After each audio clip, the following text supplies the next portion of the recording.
Radio Kantipur, radio राष्ट्रको।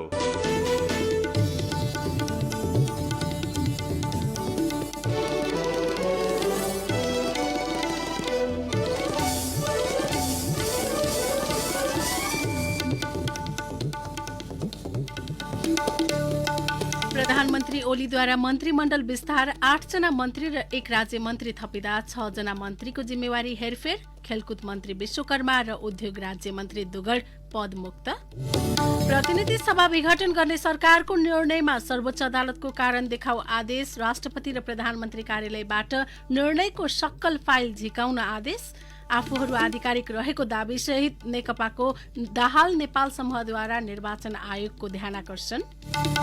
गम्भीर राजनीतिक संकटका कारण कोरोना महामारी नियन्त्रण तथा उपचारमा गम्भीर असर, संक्रमण नियन्त्रणमा गरेको कडाई सरकारले खुकुलो पारेसँगै सर्वसाधारणमा हेलचेक्राईको क्रम तीव्र। भारतमा वायु प्रदूषणका कारण गत वर्ष मात्रै 16,70,000 बढीको मृत्यु भएको अध्ययन प्रतिवेदन सार्वजनिक। नाइजेरियामा कोरोना भाइरसको नयाँ स्वरूप भेटियो र कोरोना महामारीका कारण रोकिएको प्रदेश लीग माघको पहिलो साताबाट पुनः सुरु गर्ने एन्फाको निर्णय। नमस्कार, कान्तिपुर डायरीका साथमा बासु र इन्द्रलक्ष्मी। समाचार अब विस्तारमा। प्रधानमन्त्री केपी शर्मा ओलीले मन्त्रीमण्डल पुनर्गठन गर्नुभएको छ। प्रतिनिधि सभा विघटन गर्ने सरकारको निर्णयमा असहमति जनाउँदै 7 मन्त्रीले राजीनामा दिएको 5 दिनपछि प्रधानमन्त्री ओलीले मन्त्रीमण्डलमा नयाँ 9 जना मन्त्री थप गर्दै 2 जनालाई हटाउनु भएको छ। 6 जना मन्त्रीको भने जिम्मेवारी हेरफेर गर्नु भएको छ। मन्त्रीमण्डलमा टोपबहादुर रायमाझी, मर्णी थापा, प्रभु शाह, प्रेम आले, गणेशसिंह ठगुन्ना, गौरीशंकर चौधरी, दावा लामा, जुली कुमारी महतो र विमला विश्वकर्मा थपिएका छन्। रायमाझीलाई ऊर्जा तथा जलस्रोत, थापालाई खानेपानी, शाहलाई शहरी विकास, ठगुन्नालाई संघीय मामिला तथा सामान्य प्रशासन मन्त्रालयको जिम्मेवारी दिइएको छ। लामालाई भने युवा तथा खेलकुद मन्त्री बनाइएको छ। यस्तै महतोलाई महिला तथा बालबालिका मन्त्रालय, आलेलाई वन तथा वातावरण मन्त्रालय, चौधरीलाई श्रम, रोजगार तथा सामाजिक सुरक्षा मन्त्री बनाउँदा विश्वकर्मालाई उद्योग राज्य मन्त्रीको जिम्मेवारी दिएको छ। प्रधानमन्त्री ओलीले युवा तथा खेलकुद मन्त्री जगत बहादुर विश्वकर्मा र उद्योग राज्य मन्त्री मोती दुगडलाई जिम्मेवारीबाट हटाउनु भएको छ। यस्तै 6 जना मन्त्रीको जिम्मेवारी हेरफेर भएको छ। भानुभक्त ढकाललाई स्वास्थ्य मन्त्रालयबाट पर्यटनको जिम्मेवारी दिइएको छ भने हृदय त्रिपाठीलाई स्वास्थ्य मन्त्री बनाइएको छ। कृष्णगोपाल श्रेष्ठलाई शहरीबाट शिक्षा मन्त्रालयमा ल्याइएको छ। महिला मन्त्रालयको जिम्मेवारी भने सम्हालिरहेका लीलानाथ श्रेष्ठलाई कानून मन्त्रीको जिम्मेवारी दिएको छ। कानूनबाट शिवमाया तुम्बा आम्फेलाई भूमि सुधार मन्त्रालयमा सारिएको छ। पद्मा अर्याललाई भने कृषि मन्त्री बनाइएको छ। सर्वोच्च अदालतले प्रतिनिधि सभा विघटन गर्ने सरकारको निर्णयमा कारण देखाउ आदेश जारी गरेको छ। प्रधान न्यायाधीश चोलेन्द्र शमशेर राणा तथा न्यायाधीशहरू हरिकृष्ण कार्की, विशम्भर प्रसाद श्रेष्ठ, अनिल कुमार सिन्हा र तेज बहादुर केसीको संवैधानिक इजलासले प्रतिनिधि सभा विघटन गर्नुपर्ने आधार र कारणको लिखित जवाब पौष 19 गतेभित्र पेश गर्न भनेको हो। यस्तै सो इजलासले प्रतिनिधि सभा विघटन सम्बन्धी सिफारिस र निर्णयको सक्कलै प्रति राष्ट्रपतिको कार्यालय र प्रधानमन्त्री तथा मन्त्री परिषदको कार्यालयबाट झिकाउन समेत आदेश दिएको छ। प्रतिनिधि सभामा अविश्वासको प्रस्ताव दर्ता भएको भन्ने बेहोरा रिटमा उल्लेख भएकाले सो प्रस्ताव दर्ता भएको मिति र समय खुल्ने गरी सक्कल रजिस्टर समेतका कागजात संघीय संसद सचिवालयबाट झिकाउन पनि आदेशमा भनिएको छ। यस्तै प्रतिनिधि सभा विघटन हुनु अघिको प्रतिनिधि सभा सदस्यहरूको दलको प्रतिनिधित्व खुल्ने गरी नाम र संख्या सहितको सम्पूर्ण विवरण झिकाउन पनि सर्वोच्चले आदेशमा भनेको छ। प्रतिनिधि सभा विघटन गर्ने सरकारको निर्णय विरुद्ध परेको रिटको निरूपण गर्नका लागि सर्वोच्चले नेपाल बार एसोसिएसनबाट 3 जना र सर्वोच्च बारबाट 2 जना एमिकस क्युरी माग गरेको छ। गत आइतबार सरकारको सिफारिसमा राष्ट्रपतिले प्रतिनिधि सभा विघटन गर्नुभएको थियो। सो कदम असंवैधानिक भएको भन्दै खारेजीको माग गरेर 14 वटा रिट दायर भएको थियो। सबै रिटको आज संवैधानिक इजलासमा संयुक्त रूपमा प्रारम्भिक सुनवाई भएको हो। सर्वोच्चले आगामी 22 गतेबाट सो रिटमाथि निरन्तर सुनवाई हुने जनाएको छ। सर्वोच्चमा हाल सातामा 2 दिन बुधबार र शुक्रबार मात्र संवैधानिक इजलास बस्ने गरेको छ। बागमती प्रदेशका मुख्यमन्त्री डोरमणि पौडेल विरुद्ध अविश्वासको प्रस्ताव दर्ता भएको छ। सत्तारूढ नेकपाकै दाहाल नेपाल समूहका 45 प्रदेशसभा सदस्यले प्रदेशसभा सचिवालयमा अविश्वासको प्रस्ताव दर्ता गराएका हुन्। अविश्वास प्रस्तावको प्रस्तावक शालिग्राम जमकटेल हुनुहुन्छ। आन्तरिक मामिला तथा कानून मन्त्रीबाट राजीनामा दिएर उहाँले अविश्वासको प्रस्ताव दर्ता गराउन जानु भएको थियो। यस्तै उद्योग, पर्यटन, वन तथा वातावरण मन्त्री अरुण नेपाल र सामाजिक विकास मन्त्री युवराज दुलालले पनि पदबाट राजीनामा दिएर अविश्वास प्रस्तावमा हस्ताक्षर गर्नु भएको छ। बागमती प्रदेश सभामा 110 जना सदस्य रहेकोमा 56 जनाले बहुमत पुग्छ। प्रदेश सभामा नेकपाका 80 जना सांसद छन्। प्रमुख प्रतिपक्षी दल नेपाली कांग्रेसका 22, विवेकशील साझा दलका 3, राप्रपाका 2, नेमकिपाका 2 र स्वतन्त्र सांसद 1 जना छन्। नेकपाका 80 सांसद मध्ये 46 जना दाहाल नेपाल समूहमा रहेकाले अविश्वासको प्रस्ताव पारितका लागि प्रतिपक्षी दलबाट 10 जनाको मात्र समर्थन पर्याप्त हुनेछ। प्रधानमन्त्री केपी शर्मा ओलीले चालेको कदमको विरोधमा नेकपाको दाहाल नेपाल समूहले काठमाडौँमा प्रदर्शन गर्दै निर्वाचन आयोगको ध्यानाकर्षण गराएको छ। माइतीघर मण्डलामा जम्मा भएर निर्वाचन आयोग पुगेको सो समूहले आफूहरू आधिकारिक रहेको भन्दै नेकपा नाम र सूर्य चुनाव चिन्हमा दावेदारी प्रस्तुत गरेको थियो।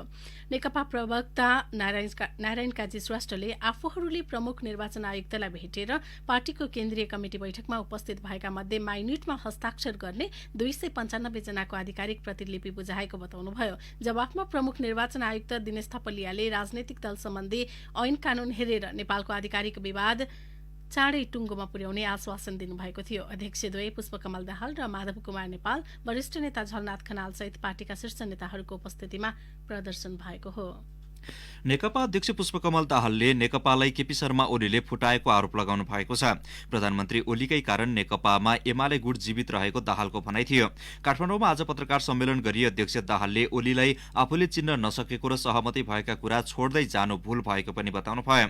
दाहालले अहिले सबै राजनीतिक बुद्धिजीवी, नागरिक समाज, जनवर्गीय संगठन, देशभित्र र बाहिरका संविधान र कानूनविदहरू प्रतिनिधि सभा विघटनको कदम संविधानको व्यवस्था विपरीत छ भन्नेमा एकमत रहेको बताउनु भयो। सरकारको निर्णय विरुद्ध परेको रेटमा अदालतले आफूहरूलाई न्याय गर्ने दाहालको भनाइ थियो। संचारकर्मीको जिज्ञासामा दाहालले रामबहादुर थापा झुक्किएर बालुवाटार गएको उल्लेख गर्नुभयो। दाहाल नेपाल पक्षका अध्यक्ष माधव कुमार नेपालले पनि प्रधानमन्त्री ओली संघीयता र गणतन्त्र विरोधी भएको आरोप लगाउनुभयो। आफूहरूबीच 49 वर्ष लामो सहकार्य रहेको चर्चा गर्दै अध्यक्ष नेपालले ओलीमा अहिलेको व्यवस्थाप्रति कुनै माया मोह नभएको बताउनुभयो।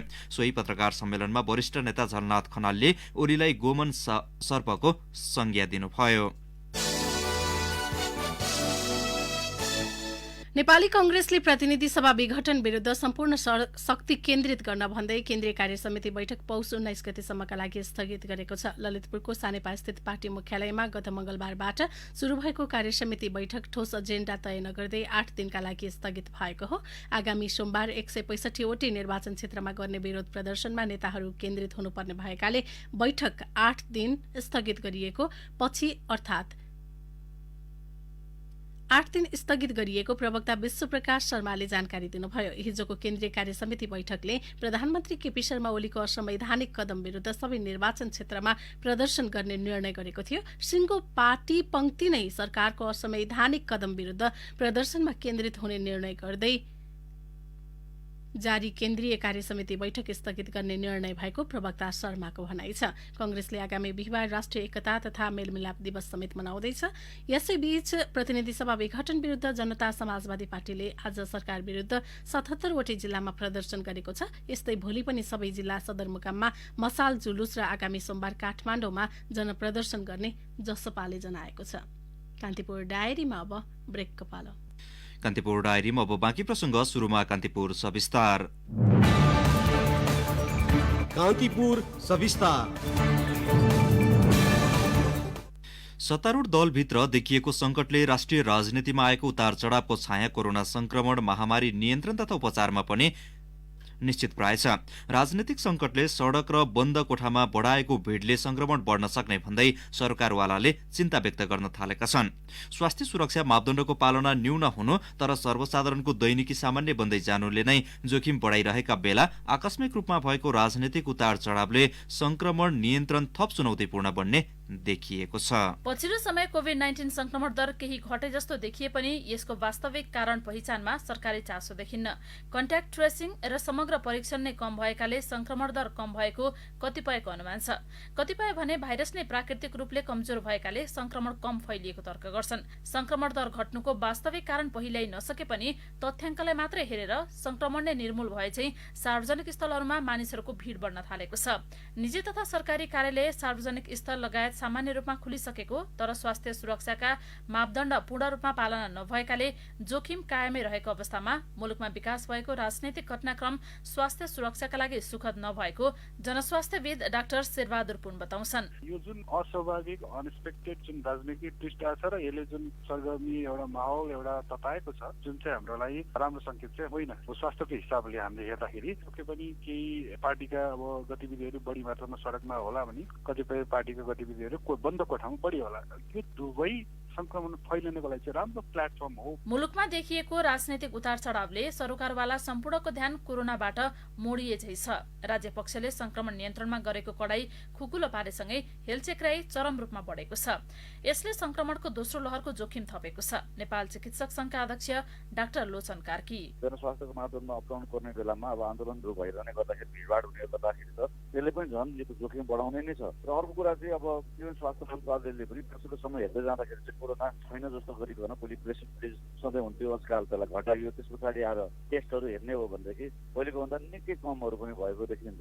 यी सबै चिजहरू हेर्दाखेरि जति ध्यान दिनुपर्ने हो यसमा त्यो ध्यान गएको देखिँदैन राज्यको। पहिले पनि अहिले त झन् अहिलेको सरकारको उथलपुथल भएको कारणले गर्दाखेरि सारा ध्यान अर्कोतिर भयो। त्यसले गर्दाखेरि चाहिँ भोलिको दिन चाहिँ अझै चुनौतीपूर्ण हुनेवाला छ।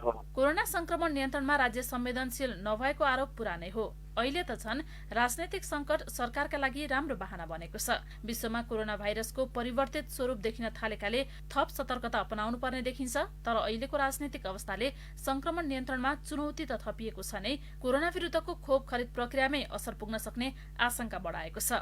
पुनः डाक्टर कार्की कोरोना भनेको स्वास्थ्य मन्त्रालय त हो, तर स्वास्थ्य मन्त्रालय सँगसँगै अर्थसँग जोडिएको छ, सीमाका कुराहरूसँग जोडिएको छ, सुरक्षासँग जोडिएको छ, विभिन्न अब प्रादेशिक सरकारहरूसँग समन्वय गर्ने कुराहरूसँग जोडिएको छ। त्यस कारणले गर्दाखेरि यसले त असर गर्यो नै। अनि सँगसँगै अब भ्याक्सिनको लागि भनेर पैसा छुट्याएका कुराहरू अब भोलि चुनावमै जाँदा गर्दाखेरि यसले भ्याक्सिन खरिद प्रक्रियादेखि लिएर अब सरकारको असन्तुलनले गर्दाखेरि अब कूटनीतिक पहलदेखि लिएर खरिद प्रक्रियादेखि लिएर सबै कुरामा यसले असर पर्छ। सरकारी दाबी अर्कै छ। संक्रमण नियन्त्रणको पहल तीव्र रूपमा भइरहेको र कोरोना विरुद्धको खोप खरिदको सम्पूर्ण प्रक्रिया समेत पूरा भइसकेको स्वास्थ्य तथा जनसंख्या मन्त्रालयका प्रवक्ता डाक्टर जागेश्वर गौतम बताउँछन्। हाम्रो चाहिँ खोप सेलेक्सन मात्र गर्न बाँकी छ, अरु सबै तयारी भइसक्यो। सरकारी प्रयास एक्लैले कोरोना नियन्त्रण नहुने, बरु यसका लागि राजनीतिक दल, नेता, कार्यकर्ता तथा सर्वसाधारणको समेत सामूहिक पहल हुनुपर्ने डाक्टर गौतमको भनाइ छ। सडकमा धेरै भिडभाड गर्न थाले, जुलुस गर्न थाले, अनियन्त्रित तरिकाले जनस्वास्थ्यका मापदण्ड पालना गरी गर्न थाल्यो भने यो इन्फेक्सनको दर बढ्छ। किनभने प्रष्टै भयो नि, होइन, देखियो नि त। जहाँ चाहिँ मास्क लगाए, दूरी कायम गरे, हात धोए, ती मान्छेहरूलाई चाहिँ कोरोना लागेन। जो मान्छेले यसमा बेपरवाह गरे ती मान्छेलाई लाग्यो। त्यसो भएर त्यो कुरा अहिले पनि भिडभाड गर्यो भने फेरि लाग्न सक्छ, फेरि बढ्छ। यो त्यसरी जोखिम कम भएको छैन, संख्या मात्रै कम भएको। परीक्षण गराउनेको संख्या तुलनात्मक रूपमा घट्नुका साथै कोरोना लाग्न नदिन सर्वसाधारण आफै पनि सचेत रहेकाले कोरोनाका बिरामीको संख्या पछिल्लो समय घटिरहेको मन्त्रालयको ठम्याइ छ। तर मुलुकमा राजनीतिक गतिविधि बढ्दै जाँदा जुलुस, प्रदर्शन लगायतका कारण संक्रमण दर चुलिने गरेको अन्तर्राष्ट्रिय दृष्टान्त भुलेको खण्डमा संक्रमण भयावह बन्न सक्छ। यसतर्फ विशेष गरी समाजका अगुवा मानिने राजनीतिक दल, तिनका नेता तथा कार्यकर्ता बढी सचेत हुन आवश्यक छ। रेडियो कान्तिपुरका लागि प्रतीक्षा खनाल। कान्तिपुर सविस्तार।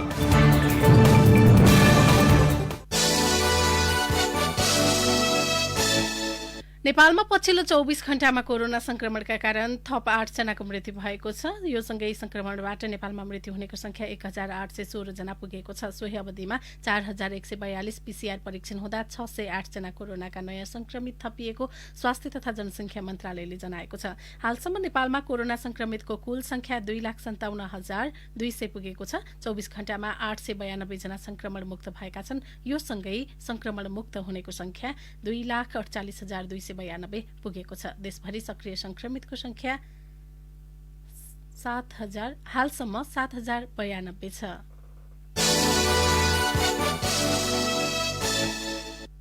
निजी आवास पुनर्निर्माणलाई प्राथमिकता दिएको राष्ट्रिय पुनर्निर्माण प्राधिकरणले स्थापनाको 5 वर्षमा 90% प्रगति भएको दावी गरेको छ। प्राधिकरण स्थापना भएको 5 वर्ष पूरा भएको अवसरमा आज आयोजित पत्रकार सम्मेलनमा प्राधिकरणका प्रमुख कार्यकारी अधिकृत सीईओ सुशील गेवालीले निजी आवास पुनर्निर्माणतर्फ लक्ष्य नजिक पुगेको बताउनुभयो। उहाँले 7,96,245 लाभग्राहीसँग अनुदान सम्झौता गरेकोमा 70% घर पुनर्निर्माण गरिसकेको र 21% लाभग्राही घर पुनर्निर्माणको अन्तिम चरणमा रहेको जानकारी गराउनुभयो। प्राधिकरणले करिब 900 जना घुम्ती डकर्मी र 254 जना सामाजिक परिचालक परिचालन गरी विशेष अभियान अघि बढाएको गेवालीको भनाइ थियो। 81% विद्यालय, 58% स्वास्थ्य संस्थाहरू, 90% सरकारी भवन सुरक्षा निकायका 96%, पुरातात्विक सम्पदातर्फ 51% र सडकतर्फ 70% पुनर्निर्माण भएको प्राधिकरणको तथ्याङ्क छ। सीईओ गेवालीले पुनर्निर्माणका लागि स्वीकृत 5 वर्षीय पुनर्निर्माण तथा पुनर्स्थापना योजना अनुसार 4 खर्ब 88 अर्ब रुपियाँ आवश्यक रहेकोमा हालसम्म सरकार एवं दात्री निकायबाट गरी 3 खर्ब 39 अर्ब रुपियाँ खर्च भइसकेको जानकारी दिनुभयो। अब केही समाचार संक्षेपमा। नेपालका लागि चिनिया राजदूत हौ यान्छीले आज नेकपाको दाहाल नेपाल पक्षका अध्यक्ष माधव कुमार नेपालसँग भेटवार्ता गर्नुभएको छ। भेटमा पछिल्लो राजनीतिक घटनाक्रमका बारेमा समेत कुराकानी भएको थियो। प्रतिनिधि सभा विघटन विरुद्ध प्रदर्शनमा उत्रेका नेपाली कंग्रेसको भारतीय संगठन नेपाल विद्यार्थी संघका 5 जना नेता कार्यकर्तालाई प्रहरीले काठमाडौँको रामशाह पथबाट नियन्त्रणमा लिएको छ। इसाई धर्मावलम्बीको मुख्य पर्व क्रिसमस आज नेपालमा पनि मनाइएको छ। जिजस क्राइस्टको जन्मदिनको अवसरमा उपहार तथा शुभकामना आदान प्रदान गरी क्रिसमस मनाउने गरिन्छ। कैलाली प्रहरीले गोदावरी नगरपालिकाबाट पाटे चितुवाको छाला र हड्डी सहित डोटेका किरण पुन, वीरबहादुर धामी र योगेन्द्र धामीलाई पक्राउ गरेको छ। बाँकेको भेरी अस्पताल नेपालगञ्जमा 70 बेडको कोरोना वार्ड स्थापना गरिएको छ। जिल्ला समन्वय समितिको 75 लाख र अन्य गाउँपालिकाको 25 लाख रुपियाँको आर्थिक सहयोगमा 70 बेडको कोरोना वार्ड स्थापना गरिएको हो। वीरगञ्ज स्थित सिरसिया सुखा बन्दरगाहमा 4 महिना अघि सल ट्रेडिङ कर्पोरेसनले ल्याएको करिब 1225 टन डीएपी मल नष्ट गरिने भएको छ। सो मल भिजेर उपयोगविहीन अवस्थामा थियो। कञ्चनपुरको बेदकोट नगरपालिकामा आइतबारदेखि अत्यावश्यक बाहेकका सबै सेवा बन्द गरिएको छ। काठमाडौँ, कैलाली र सुर्खेतबाट प्रहरीले लागु औषधसहित 9 जनालाई पक्राउ गरेको छ। र गलत एस्टिमेट र डिजाइन अनुसार काम हुँदा दुर्घटना खतरा निम्तिने र सडकको सुन्दरता समेत गुम्ने भन्दै स्थानीयले बीपी राजमार्गको सिन्धुली खण्डमा कालोपत्रे काम अवरोध गरेका छन्। कान्तिपुर डायरीमा अब नुवाकोट डायरीको पालो। नुवाकोट डायरीबाट कृष्ण थापाको नमस्कार। नुवाकोट उर्लेनीमा सिंचाइ सुविधा पुगेपछि स्थानीय धान खेतीमा आकर्षित भएका छन्।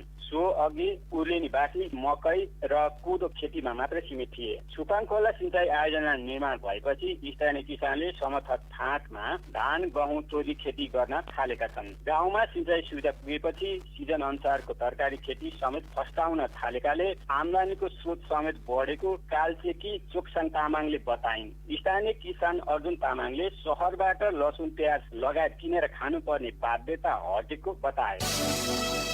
जिल्ला प्रशासन कार्यालय नुवाकोटले पहिलो पटक इलेक्ट्रोनिक टोकन प्रणाली लागू गरेको छ। सेवाग्राहीलाई सहज बनाउने उद्देश्य सहित टोकन प्रणाली सुरु गरिएको प्रमुख जिल्ला अधिकारी झङ्कनाथ ढकालले बताउनुभयो। प्रशासन कार्यालयमा मात्रै नागरिकता, राहदानी, सिफारिस पत्र लगायतका सेवा लिन आउनेको संख्या 300 भन्दा बढी छन्। सो टोकन प्रणालीले सजिलो बनाएको सेवाग्राहीको भनाइ छ।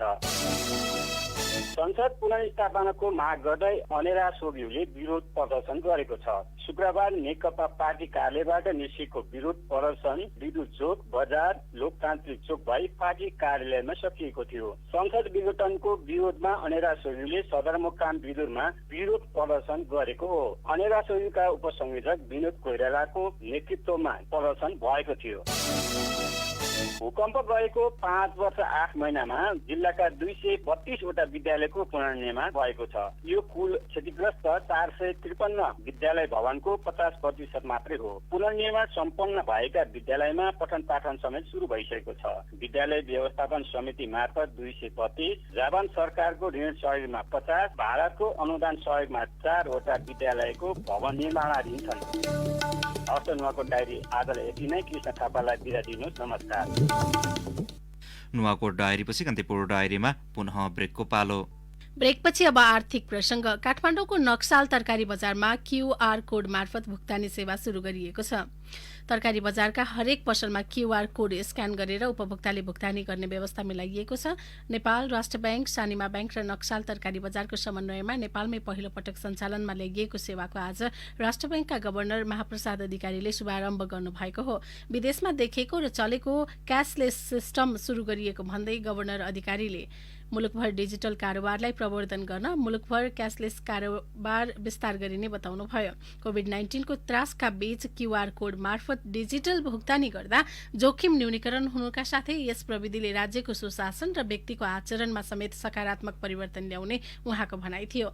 यसैबीच सानिमा बैंकका प्रमुख कार्यकारी अधिकृत सीईओ एवं बैंकर्स एसोसिएसनका अध्यक्ष भुवन कुमार दाहालले राष्ट्र बैंकको अभियान सफल बनाउन सबै बैंकसँग सहकार्यका लागि तयार रहेको बताउनुभयो। राष्ट्र बैंकले नक्सालपछि कालीमाटी, बल्खु लगायतका ठूला तरकारी तथा फलफूल बजारमा क्यूआर कोड मार्फत भुक्तानी गर्ने तयारी गरिरहेको छ।